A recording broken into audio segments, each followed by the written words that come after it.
On our interview segment, we caught up with Professor Olaleko Ayo Yusuf of the Sefako Makato Health Sciences University in Pretoria, South Africa.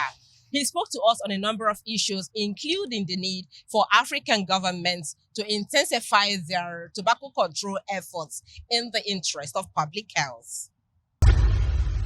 Let's first begin by asking you, what's the purpose of your visit and why has it become important or necessary at this time? Yeah, we the background to the visit is that 4 years ago we started a training program called Building Capacity for Effective Tobacco Control Advocacy in Africa, with acronym Beta Africa, or you can say it Better Africa, because we believe tobacco control is an important part of the future of a healthy and wealthy Africa. So as part of that training, we target 12 countries in particular. People come over to South Africa and go through an intensive 2 weeks training. And Nigeria is one of those 12 countries. As part of making sure that what they got is making an impact back home, this visit was particularly geared towards one, understanding what the training has done to the tobacco control landscape in Nigeria, and what skills they've used and what skills that we could add to our curriculum for future training. All right, Prof. I happened to participate in one of the training program, and it was actually an exclusive into the tactics used by the tobacco industry and how we can monitor their activities to ensure they do not undermine tobacco control policies, particularly in the African continent. Now, but it does appear as if the more we push for policies or for governments to enact policies and regulations in line with the WHO Framework Convention on Tobacco Control to ensure that there is a tobacco-free society because of the health problems it creates. The more the tobacco industry devises strategies to lure the younger generation into smoking. Having worked in the field for a very long time, what have you identified as the major areas that the tobacco industry is exploring on the continent of Africa?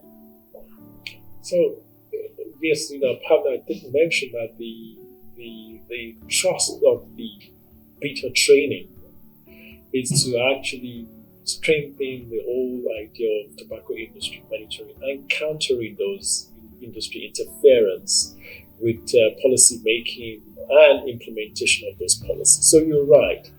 Clearly, the more successful we are in terms of tobacco control, the more, of course, effort the industry will put into making sure that they reverse the gains.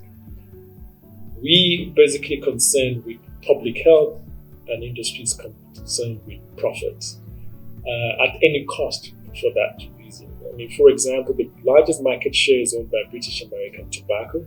As you know, it's British American Tobacco. There are local shareholders, but the bulk of the shareholders sit in Britain and in the United States. So the bulk of the money that they make, they have to return profit to the shareholders and leave Africa with the debts. Now, what we've seen has happened is that, of course, a lot of Africans have now become trained and they are well aware, like what happened many years ago in the European countries and the United States. And because of that, they've shifted their market to Africa, where many governments are still very innocent, and this is why they keep moving ahead. And they preyed on the fact that many African countries, one, is a very youthful continent. It has the largest population of youth. Therefore, they see their future here because they usually want to get their addiction to young people. So once you're addicted, they don't have any business with you because you're in any way going to die. So you're a customer that's on the way to be lost. So they are focused on youth. Therefore, Africa becomes the prime region for their marketing. For example, in South Africa, it's estimated that the tobacco use cost about 42 billion rand.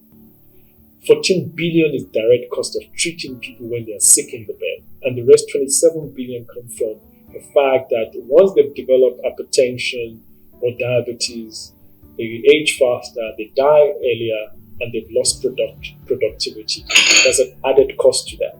So if you're collecting, for example, in South Africa, 12 or 13 billion rand from excise, already the 14 billion you're paying for hospital care, you already lose 1 billion. Plus the 28 billion of cost of productivity and early or premature death, you've actually lost 28 extra billion. So it is not, and which is total about 1% of the GDP of South Africa. And the same can be said about any country in Africa.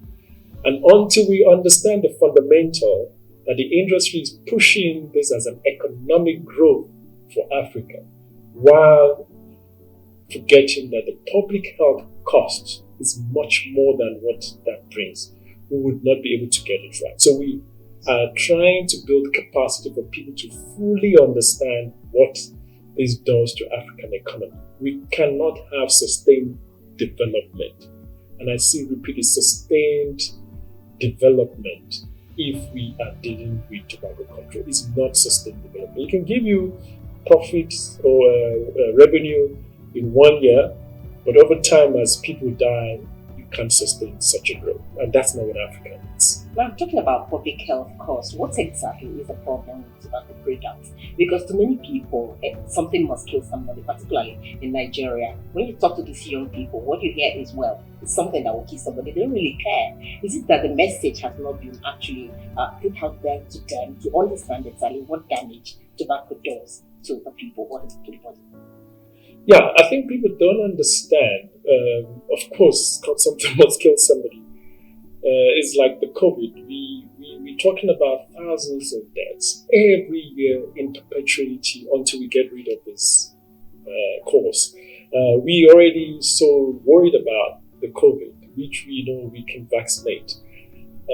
We also now know all we need to do is control and regulate the tobacco industry, which is the vector. It's like any other disease. If you want to control malaria, you have to understand that the parasite that causes malaria is transported by a mosquito. If you don't get rid of mosquito, it's very difficult to cure malaria. The tobacco industry is the mosquito here for all those deaths that we're talking about. And this is why we're saying for us to control tobacco and tobacco-related diseases and death, the other thing that people need to understand, like I just said, one thing is to die from tobacco use. The more painful is not to die, but to stay alive like you are already dead, as a living dead. Is that you're living with cancer? Because you're living with cancer, all your life savings is a very expensive condition to treat because chemotherapy may not even be available, and the pain that it causes. Any organ of the body can actually develop cancer from just putting the toxins of tobacco into your body. So many people miss the point and say something must kill somebody, but you do not. Definitely, it compromises your quality of life while you are living for many years.